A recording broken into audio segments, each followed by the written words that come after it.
All right, guys, this episode of Small Business Big Goals is intended for anyone who is a barber or hairstylist. We're going to be talking about the accounting for your business and how that's going to help you prepare for tax time. My name's Juan. I am an income tax accountant. I prepare taxes, serve clients all across the United States. I am located in Dallas, Texas. But yeah, so if you're a W-2 employee, you generally have your taxes withheld from your check for income taxes and Social Security taxes and Medicare taxes, and any state and local taxes. But usually when you're a barber or hairstylist, of course, you don't have a W-2, so you have to put money aside for those taxes that you're gonna owe at the end of the year. So the biggest part about that is trying to figure out how much you should be putting aside for those taxes at the end of the year. And I generally give the advice of putting aside at least 30% of everything you make. That's usually a good number so that you're a little bit over the amount that you need to pay in at the end of the year, hopefully. If not, if your business is doing really well, of course you're probably someone that has to pay, and that 30% is probably going to be more accurate for you. If you're not set up as an S Corp or C Corp or partnership, you're most likely not receiving a W-2. You're most likely a contractor, business owner, self-employed, whatever you want to call it. When you're self-employed, the Social Security and Medicare taxes that would come out of your check if you were a W-2 employee, the payroll taxes, those are grouped together and those are called self-employment taxes. And that is a separate tax line on your income tax return. On your income tax return, you'll see your total income tax on one line and then another line with your self-employment tax. So when you're first starting out, you're going to probably be reporting your income on a Schedule C, which is a schedule that goes on your 1040 return. So let's see, I'm going to jump into here on the screen. If I can figure this thing out here, I'll bring up a screen record, I think. Let's see.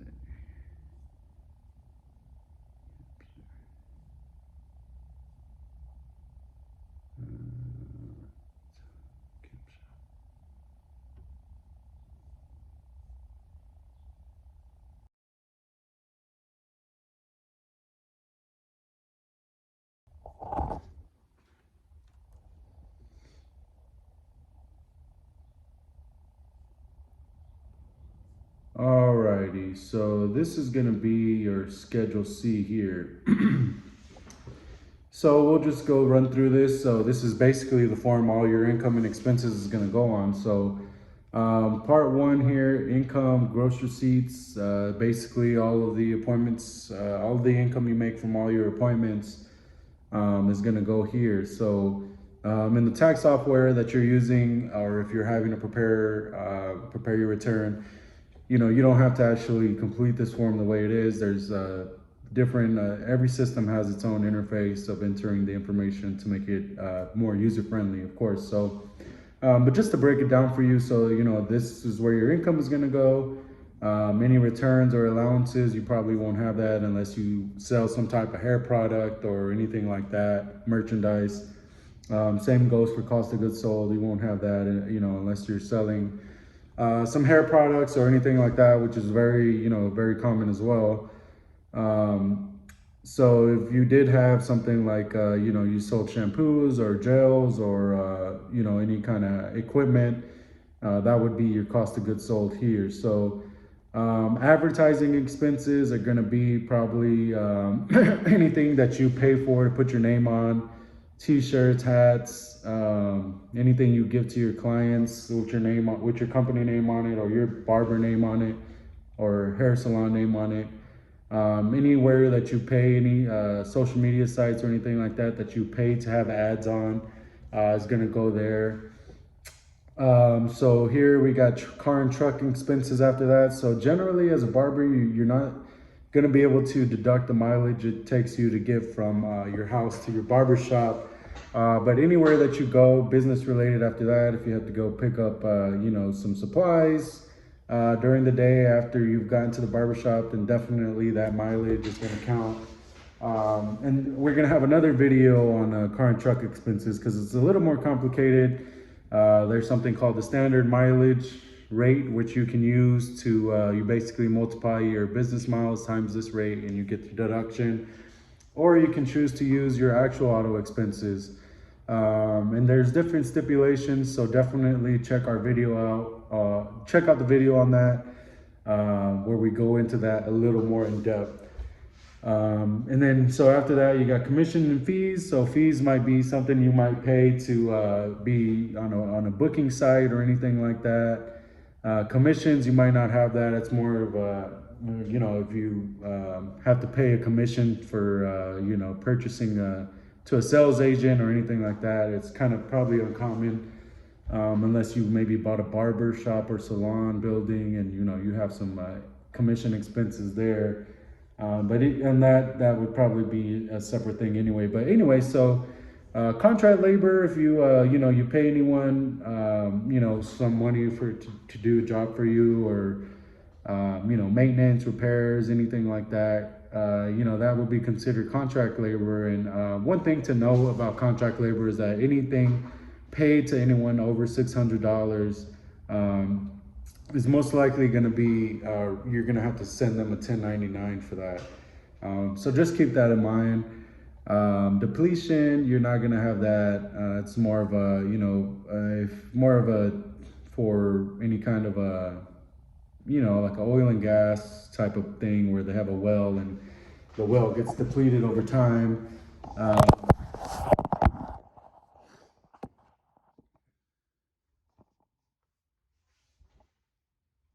So depreciation is going to be, we also have a separate video on this. Depreciation, you might, if you're using your actual auto expenses, you're going to have depreciation. But definitely check our video out on that. Another place you might have depreciation is if you have equipment that's, over an amount, or usually around $2,500 for, a small business, then that probably needs to be capitalized. But there are options to elect to not capitalize those things and instead just expense them. So yeah, definitely check out the video on depreciation. We go a little bit more in depth on that if you're interested, but your depreciation expense most likely is not going to be that much unless you own a building, or if you're using your car extensively for the business, and you have depreciation for the auto.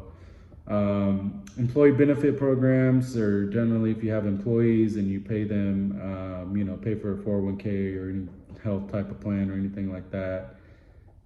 So employee benefit programs is going to be, any kind of health plan that you play, any kind of programs that benefit your employees, such as like a wellness program or anything like that, if you have employees. Insurance, you're not going to put your health insurance here. This is going to be, because that goes on a separate line on your return, that goes on your self-employed health insurance line.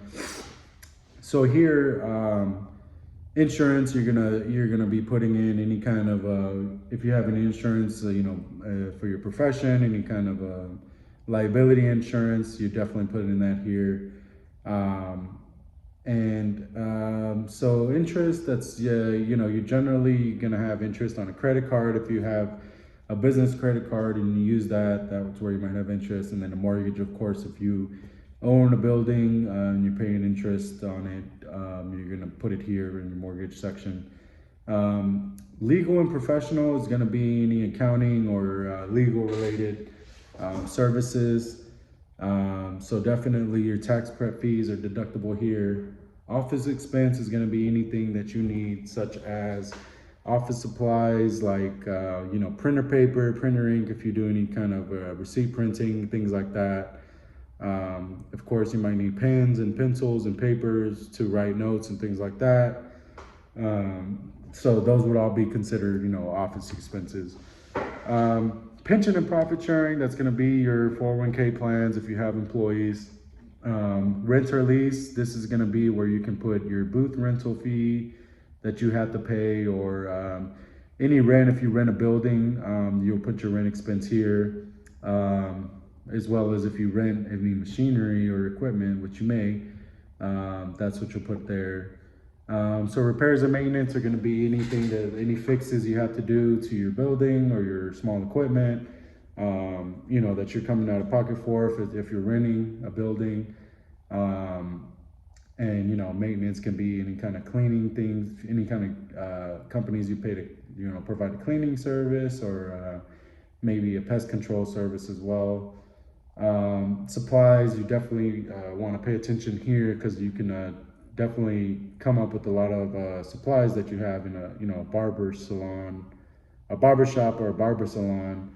You can definitely come up with you definitely want to make sure that you're paying attention to your supplies, and making note of everything you're spending, because barbers, you might have a lot of barbers and salon, hairstylists have a lot of small supply expenses. So, those definitely add up over time, and you want to make sure you're keeping track of those, so that, at the end of the year, you know exactly how much you spend on everything.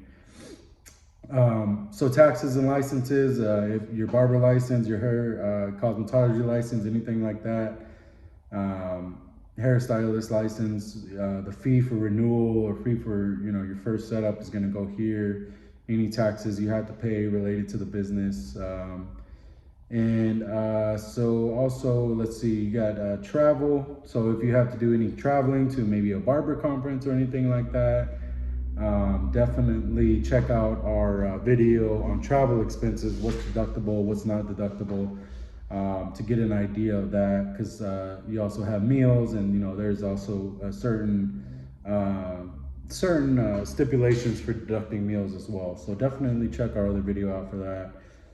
We've got utilities, so you got a water bill, AC bill, heat bill. So those are going to be your utilities expenses. You could probably throw in the your internet bill in there as well.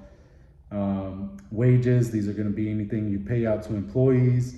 And then other expenses. So we definitely want to touch on other expenses, because this is kind of a broad category where there's another page here at the end where you can list out all of your other expenses. So there's going to be stuff like maybe you got a cell phone expense that you of course you got to make all your appointments and calls and stuff. So that's definitely it can be a deductible expense, and there's not a category for it up here in the part 2 expenses section. So that's something that would go under other expenses. So definitely, if you have an expense that's not categorized up there above, definitely make note of it, write it down, so you can talk to your preparer about it. They can determine if it is a valid other expense. So that's pretty much the gist of that form. Here you can see that the net profit from this form is going to go onto your 1040. It flows there. And then this cost of goods sold section is basically, just a bigger breakdown of the cost of goods sold in your business to help you calculate your actual cost of goods sold amount. And then part 4 is going to be information on your vehicle that you use for business. So this is also covered in the in our video. This is actually covered in our video on the auto expenses as well. So definitely check that out. But yeah, that's kind of a breakdown on your, basically, how your tax preparation is going to be at the end of the year, and what you can expect for, picking out that income, not picking out, but and what you can expect for calculating your income, and making sure you track all your expenses. So we have an Excel template that we like to give everybody. If they don't have a electronic way of tracking expenses, it's a pretty simple form. You can print it out, you can save it to your phone and just enter the data in there.